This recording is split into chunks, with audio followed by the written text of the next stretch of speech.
நாம செய்யக்கூடிய செலவுகள், உம்ராவுக்காக செய்யக்கூடிய செலவுகள் இருக்கிறது, அது அல்லாஹ்விடத்திலே செலவுக்கு ஏற்ப கூலிகள் வழங்கப்படும். நல்லா புரிஞ்சுக்கணும். இது புரியாதனால என்ன செய்யற அப்படின்னா, ஐயோ அங்க போனா அவர் வந்து 85 ரூபாய் கூட்டு போயிட்டாரு, 70 எங்க ஹாஜியார் வந்து 1,10,000 கூட்டு வாங்கிட்டாங்க, 1,05,000 வாங்கிட்டாங்க, இப்பெல்லாம் புலம்புறமா இல்லையா? அந்த குழப்பம் இருக்காது. ஏன்னா நபி ஸல்லல்லாஹு அலைஹி வஸல்லம் சொல்லக்கூடிய ஒரு ஹதீஸை நல்லா ஆழமா புரிஞ்சுங்க. யார் அதே ஆயிஷா ரலியல்லாஹு அன்ஹா அவங்க தான் கேட்கறாங்க. கேட்டு நபி ஸல்லல்லாஹு அலைஹி வஸல்லம் பதில் சொல்றாங்க. என்ன பதில் சொல்றாங்கன்னா, ஆயிஷாவே இன்ன லக்கி மினல் அஜ்ரி அலா கதரி நஸபிகி வ நஃபகதகி. அதாவது ஆயிஷாவே, நீங்கள் உம்ராவுக்காக வேண்டி எந்த அளவுக்கு செலவு செய்றீங்களோ, ஹஜ்ஜுக்காக வேண்டி எந்த அளவுக்கு நீங்கள் செலவு செய்கிறீங்களோ, செலவு செய்வதற்கு ஏற்ப உங்களுக்கு கூலிகள் வழங்கப்படும். ஒருத்தர் வந்து 1,10,000 கொடுத்து செலவு உம்ரா செய்யறாருன்னா 1,05,000 செலவு செய்யக்கூடிய நபருக்கு கிடைப்பதை விட நன்மை இவருக்கு கிடைக்கும். இதை வந்து உங்களுக்கு குசிப்படுத்துவதற்காகவோ சும்மா ஒரு திருப்திப்படுத்த சொல்லல, ஹதீஸ். அதனால நம்ம கட்டிட்டோமா, பணம் கட்டிட்டோமா, அடுத்து அங்கே போயிட்டு இது ஒரு பெரிய பிரச்சனை நடக்கும். அடுத்த சர்வீஸ்ல ஒருத்தர் வந்துட்டு அவங்ககிட்ட போய் உங்களுக்கு எவ்வளவு, நீங்க எவ்வளவு கட்டினீங்க, நான் 85 ரூபா, இன்னும் 85 ரூபா இங்க பக்கத்துல இருக்கீங்க, எங்களுக்கு இவ்வளவு. இதெல்லாம் இந்த குழப்பமே வேணாம், இந்த குழப்பம் வேணாம். கெட்டியது அல்லாஹ்வுக்காக கட்டிட்டோம், அல்லாஹ்வுக்காக இந்த செலவு செஞ்சிட்டோம். எனவே கண்ணியத்திற்குரிய ஹாஜிமார்களே, உங்களுடைய செலவினங்களுக்கு ஏற்ப நிச்சயமா கூலி உண்டு. கண்மணி நாயகம் ஸல்லல்லாஹு அலைஹி வஸல்லம் சொல்றாங்க. கண்மணி நாயகம் ஸல்லல்லாஹு அலைஹி வஸல்லம் இப்படி சொல்றாங்க என்றால், கண்ணியத்திற்குரியவர்களே, உங்களுடைய செலவுகளும் அல்லாஹ்விடத்திலே கபூல் செய்யப்படுகிறது. இவ்வளவு செலவு செஞ்சு உம்ராவை ஹஜ்ஜை நிறைவேற்றுறோம். இன்ஷா அல்லாஹ் உம்ராவை நிறைவேற்ற போறோம். உம்ராவை நினைச்ச இடத்துல நிறைவேற்ற முடியுமா?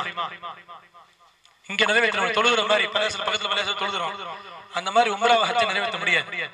உம்ராவுக்கு ஹஜ்ஜுக்கு என்ன வித்தியாசம் அப்படின்னா, உம்ராவை நினைத்த நேரத்தில் நிறைவேற்ற முடியும், ஹஜ்ஜை நினைத்த நேரத்தில் கூட நிறைவேற்ற முடியாது. நினைச்ச நேரத்தில் நிறைவேற்ற முடியாது. அல்லாஹ் சொல்லியே, அல்லாஹ் ரசூல் காட்டி தந்து அந்த நாளில் தான் உம்ராவை ஹஜ்ஜை நிறைவேற்ற முடியும். ஹஜ்ஜை நிறைவேற்றுறதுக்கு காலம் குறிப்பிடப்பட்டிருக்கு. அல் ஹஜ் அஷ்ஹுரும் மஅலூமாத். ஹஜ் என்பது அறியப்பட்ட குறிப்பிடப்பட்ட நாள், குறிப்பிடப்பட்ட ஒரு வணக்கம். அந்த நாள்ல தான் உம்ரா, அரஃபா நாள்ல தான் அரஃபாவுக்கு போக முடியும். மினாவுல எப்ப போறோம் அந்த நாள்ல மினாவுக்கு போக முடியும். அந்த துல்ஹஜ் மாசம் பிற 8 இருந்து 13 வரைக்கும் நிறைவேற்றப்படக்கூடிய அந்த 5 நாட்கள் நிறைவேற்றப்படக்கூடிய அமல் தான் ஹஜ். 5 நாள் தவறிடுச்சுன்னா ஹஜ் நிறைவேற்ற முடியாது. உம்ரா என்பது வருஷத்துல எப்ப நிறைவேற்றலாம். அப்ப உம்ராவையும் ஹஜ்ஜையும் நிறைவேற்றுவதற்கு அதுக்கு பயணம் புறப்பட்டு செல்ல வேண்டிய ஒரு சூழ்நிலை இருக்குது. மக்காவுக்கு போனா மட்டும்தான் ஹஜ் உம்ரா நிறைவேற்ற முடியும் என்பது இந்த சட்டம். அப்ப மக்காவுக்கு போவதற்காக புறப்படுவதற்கு தயாராக இருக்கக்கூடிய ஹாஜிமார்களே, மக்காவினுடைய சிறப்புகள் என்ன, மக்காவினுடைய புனிதத்துவம் என்ன, மக்காவையே அல்லாஹ் உம்ராவுக்கு ஹஜ்ஜுக்கு தேர்ந்தெடுத்தான். கண்மணி நாயகம் ஸல்லல்லாஹு அலைஹி வஸல்லம் அவர்களே எத்தனையோ நபிமார்கள் எங்கெங்கோ பிறந்தாங்க.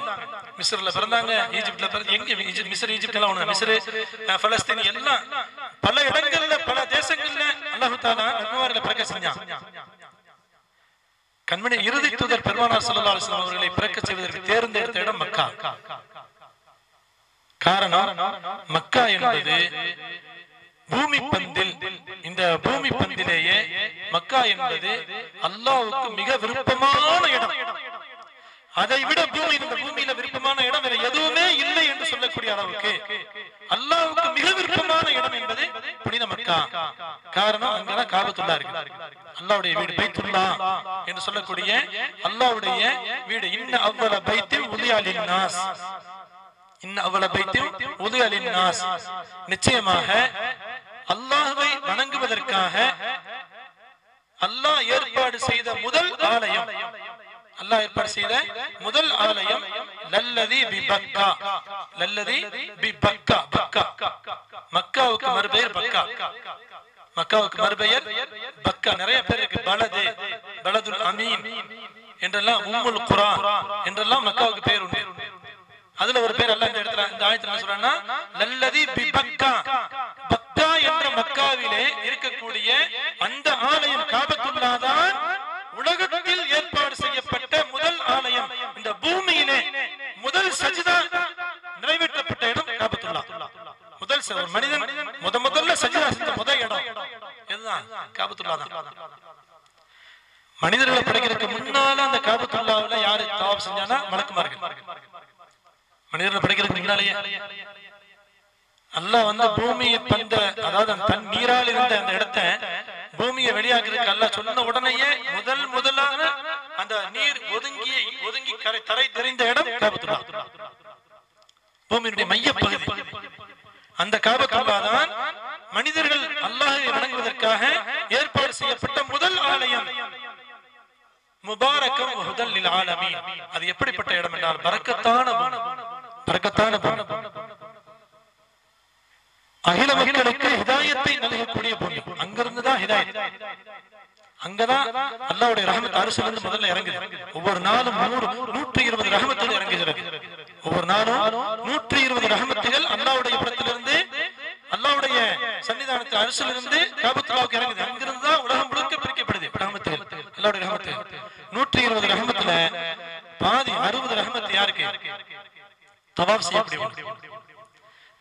ஒவ்வொரு நாளும் 120 ரஹ்மத்துகள், 120 ரஹ்மத்துல 60 ரஹ்மத்துகள் தவாஃப் செய்யக்கூடியவர்களுக்கு அல்லாஹ் கொடுத்துறான். மீத எவ்வளவு இருக்குது? இன்னும் 60 ரஹ்மத் இருக்குது. இந்த 60ல 40 ரஹ்மத் யாருக்குன்னா அங்கு தொழக்கூடிய தொழுகையாளிகள், தொழக்கூடிய பைத்துல்லாஹில் தொழக்கூடிய, மஸ்ஜிதுல் ஹராமில் தொழக்கூடிய தொழுகை முஸல்லீன்களுக்கு, தொழுகையாளிகளுக்கு அல்லாஹ் தஆலா 60ல மீதம் இருக்கக்கூடிய 60ல 40 பகுதி அந்த ரஹ்மத் அல்லாஹ் தஆலா அவங்களுக்கு வழங்குறான். அல்லாஹ் மீதம் எவ்வளவு இருக்குது? இப்ப வெறும் 20. இந்த 20 ரஹ்மத் உலகம் பூரா பிரித்து கொடுக்கப்படும். சுப்ஹானல்லாஹ். அவ்வளவு சிறப்பு அந்த மஸ்ஜிதுல் ஹராம்ல தொழுவது, அங்கு இருப்பது, அங்கு தவாஃப் செய்வது, அவ்வளவு சிறப்புகள். கண்ணியத்திற்குரிய ஹாஜிமார்களே, அது ஹிதாயத்துக்குரிய இடம். உலக முஸ்லிம்கள் அத்தனை பேரும் ஒரு முகத்தோடு திரும்பி இருக்கிற கிபிலாவாக வைத்திருக்கிற இடம் காபத்துல்லாஹ். உலக மக்களுக்கு ஆச்சரியமான, எந்த நாட்டில இருந்தாலும் அந்த திசை நோக்கி தொழுறாங்க. ஹிதாயத்தை வழங்கக்கூடிய, நேர்வழி காட்டக்கூடிய மிக முக்கியமான பரக்கத்தான பூமி, பரக்கத்தான பூமி. கண்மணி நாயகம் ஸல்லல்லாஹு அலைஹி வஸல்லம் சொன்னாங்க, யார் ஒருவர் இந்த மஸ்ஜிதுல் ஹராமிலே தொழுவாரோ அவருக்கு 1,00,000 மடங்கு நன்மைகள் அதிகம் என்றார்கள் பெருமானார் ஸல்லல்லாஹு அலைஹி வஸல்லம். மற்ற பக்கத்துல பிரசாரத்துல தொழுதோம்னா ஒரு நன்மை அப்படின்னா, இந்த தொழுகையை அங்கே நிறைவேற்றணும்னு வச்சுங்க. இந்த இன்னைக்கு லோஹர் தொழுகையை இன்ஷாஅல்லாஹ் இன்னும் கொஞ்சம் ஒரு நாட்கள் நிறைவேற்றுவீங்க இன்ஷாஅல்லாஹ். அங்கு நிறைவேற்றினால் 1,00,000 லோஹர் தொழுத நன்மைக்கு நன்மையை அல்லாஹ் தருவார். 1,00,000 லோஹர் தொழுதால் என்ன நன்மையோ அவ்வளவு நன்மைகளை, பரக்கத்தான நன்மைகளை, அதான் பரக்கத்தான பூமி. நன்மைகளை அள்ளி வாரி வழங்கக்கூடிய பரக்கத்தான இடம். கண்மணி நாயகம் ஸல்லல்லாஹு அலைஹி வஸல்லம் அதுக்கு அடுத்த கட்டமா மஸ்ஜித் நபவியை சொன்னாங்க. மஸ்ஜித் நபவியிலே தொழுதால் 1000 மடங்கு நன்மைகள் அதிகம். 1,00,000 1000. பைத்துல் முகத்தஸிலே தொழுதால் 500 மடங்கு நன்மைகள் அதிகம்.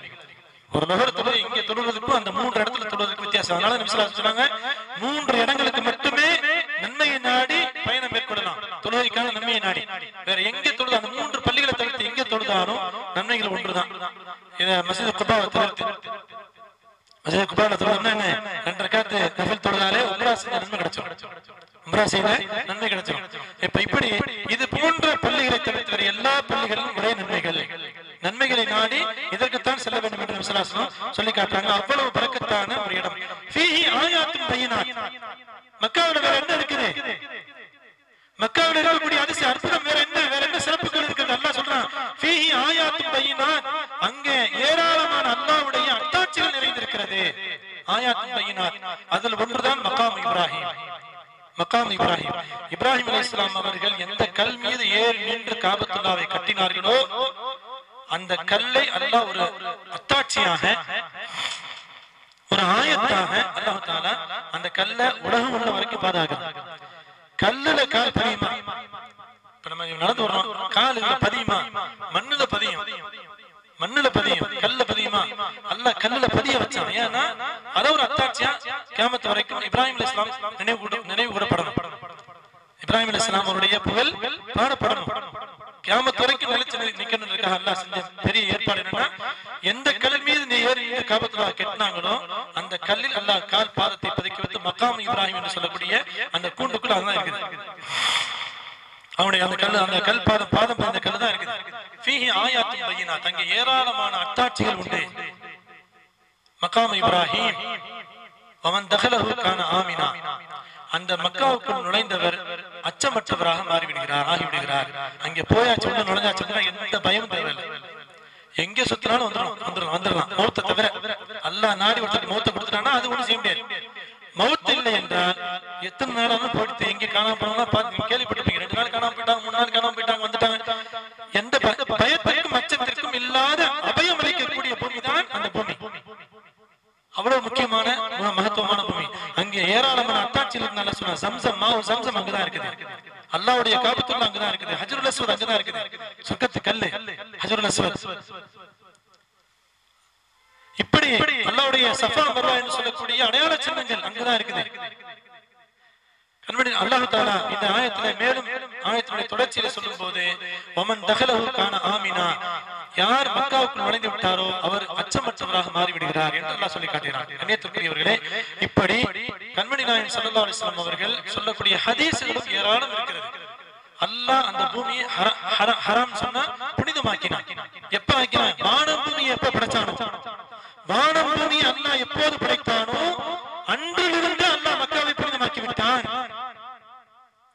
அதனாலதான் நபி ஸல்லல்லாஹு அலைஹி வஸல்லம் ஹிஜ்ரத் போகும்போது அவ்வளவு அழுதாங்க. ஹிஜ்ரத் புறப்பட போகும்போது அல்லாஹ்வுடைய உத்தரவை நிறைவேற்றுறதுக்கு பொதுவாக நபிமார்கள் வந்து ஆசைப்படுவாங்க. ஆனா ஹிஜ்ரத் என்ற அந்த ஆசையை அல்லாஹ்வுடைய விருப்பத்தை நிறைவேற்றும் போது அழுதுட்டே போனாங்க. ஏன் தெரியுமா? அல்லாஹ்வுக்கு விருப்பமான இடம் காபத்துல்லா. இந்த காபத்துல்லாவை விட்டும் பிரியக்கூடிய ஒரு நிர்பந்தம் ஏற்பட்டு விட்டதே மக்கா முஸ்லிம்களால் ஏற்பட்டு விட்டதே என்பதை அங்கே எடுத்து சொல்லி காபத்துல்லா தன் பார்வையை விட்டு மறைவது வரைக்கும் திரும்பி திரும்பி பாக்குறாங்க. அப்படியே திரும்பி திரும்பி பார்த்துட்டே போறாங்க. எந்த இடம்னா ஒரு இடம் இருக்குது, அந்த இடத்து வரைக்கும் போயிட்டாங்க. போனதற்கு பிறகு திரும்பி பார்க்க, இதுக்கப்புறம் போயிட்டா காபத்துல்லா தெரியாது, காபத்துல்லா கண்ணு விட்டு மறைஞ்சிடும். அந்த கடைசி எல்லையில போய் நின்று திரும்பி பார்த்து சொல்றாங்க, அல்லாஹ் சத்தியம் என்று சொல்றாங்க, அல்லாஹ் சத்தியமாக காபாவே உன்னை விட்டு நான் இப்போது நான் பெறுகிறேன் என்றால் இந்த ஊர் மக்கள் ஏற்படுத்திய இந்த நிர்பந்தத்தின் காரணமாகவே பெறுகிறேன் ஒழிய நிச்சயமாக உன்னை விட்டு நான் ஒருபோதும் பிரிவதற்கு எனக்கு மனம் இல்லை. காரணம் நீதான் அஹக்குல் பிலாத் இலல்லாஹ், அல்லாஹ்விடத்தில் நீதான் பிரியத்திற்குரிய பூமியா இருக்கிறாய். உன்னை விட்டு நான் பிரிய முடியல, இந்த மக்கள் என்னை நிர்பந்தப்படுத்திட்டாங்க, எனவே பெறுகிறேன் என்று கண்ணீர் மல்க நபி ஸல்லல்லாஹு அலைஹி வஸல்லம் அவர்கள் மக்காவை காபத்துல்லாவை பார்த்து புலம்பி விட்டுதான் நபி ஸல்லல்லாஹு அலைஹி வஸல்லம் திரும்பி போனாங்க. அவ்வளவு முக்கியமான சிறந்த ஒரு இடம் தான் மக்கா. அந்த மக்காவுக்கு நம்ம போறோம் அப்படின்னா அந்த மகத்துவத்தை உள்வாங்கிய நிலையில, புனிதத்துவத்தை உள்வாங்கிய நிலையில, அந்த புனிதத்துவத்துக்கு ஊறு விளைவிக்கும் எந்த செயலும் ஏற்று வந்துடக்கூடாது. யாரெல்லாம் நான் இருக்கிறேன் ஒரு 10 நாள் 10 நாள் இருப்பேன், அந்த 10, 9, 10 நாட்கள் யாரெல்லாம் அந்த கண்ணியத்தை பேணி நடக்கக்கூடியவனா அழுது கேளுங்க. எந்த சந்தர்ப்பம் சைத்தான் எந்த சந்தர்ப்பத்திலும் அந்த மகத்துவத்தை சீர்குலைப்பதற்கான வாய்ப்பை ஏற்படுத்துவான், சூழ்நிலை உருவாக்குவான் சைத்தான். எதற்கு இடம் கொடுக்காதீங்க. சைத்தான் உங்களுக்கு சர்வீஸ்ல குறையா, கண்ணியமான முறையில இருக்கிறவங்க சொல்லுங்க, ஏதாவது குறை இருந்தா சொல்லுங்க. சின்ன சின்ன குறைகளை பெரிதுபடுத்தி அடுத்தவங்களை தூண்டி விட்டு சண்டை சச்சரவு ஏற்படுத்துற அளவுக்கு நீங்க தயவு செய்து போய் அதனால என்ன மிஞ்சுன்னா கடைசியில உங்க நன்மைதான் வீணா போயிடும்.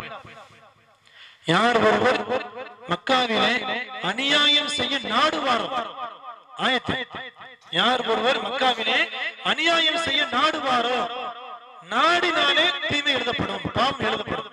மத்த எந்த இடத்துக்கும் அப்படி கிடையாது. இங்க நம்ம செய்யற பாவம் செய்ய நினைக்கிறோம், நினைச்சோன்னு நல்ல பாவத்தை எழுதுறது இல்ல, செஞ்சாலே பாவம் இங்க. ஆனா மக்காவுல நினைச்சாலே பாவம், அல்லாஹ் பாதுகாக்கணும்.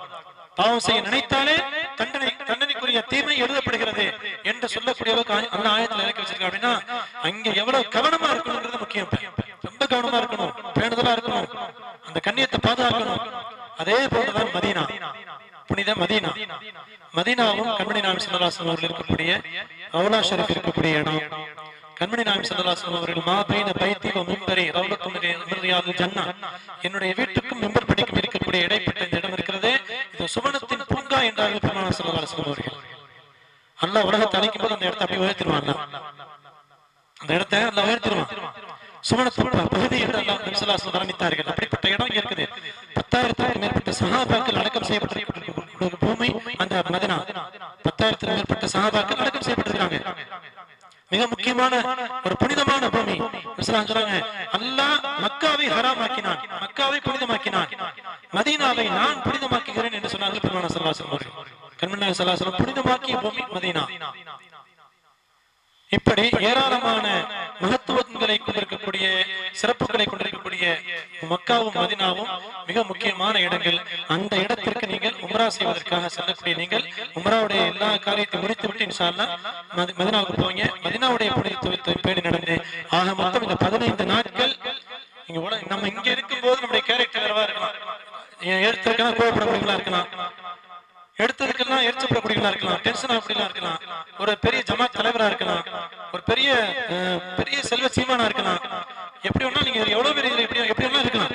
இங்க நம்ம பிறப்பு போயிட்டு 15 நாள் வரைக்கும் என்ன அப்படின்னா அல்லாஹ்வுடைய அடிமை, அல்லாஹ்வுடைய அடிமை, அல்லாஹ்வுடைய இடத்துக்கு வந்திருக்கிறோம், அல்லாஹ்வுடைய இல்லத்துக்கு வந்திருக்கிறோம் என்ற அந்த எண்ணம் மட்டும்தான் மேலோங்கி இருக்கும். உங்களுடைய கோபத்தை நீ காய்ச்சக்கூடாது. திருப்ப திருப்ப ஏன் சொல்றேன்னா இதனால என்ன உங்க நன்மை தான் வீணா போயிடும். அல்லாஹ் முழுமையாக பாதுகாக்கும். அல்லாஹ் தஆலா இவ்வளவு செலவு செஞ்சு போற நன்மையில் அல்லாஹ் தஆலா கட்டி காத்து பாதுகாத்து முழுமையாக நாளை மறுமையில் நமக்கு தரக்கூடிய வாய்ப்பை அல்லாஹ் ஏற்படுத்தி தரும். கண்ணியத்திற்குரிய ஹாஜிமார்களே, இப்படி ஏராளமான சிறப்புகள் மக்காவுக்கு உண்டு, மதீனாவுக்கு உண்டு, உம்ராவுக்கு உண்டு. அந்த அமலை செய்வதற்கான ஒரு வாய்ப்பை அல்லாஹ் நமக்கு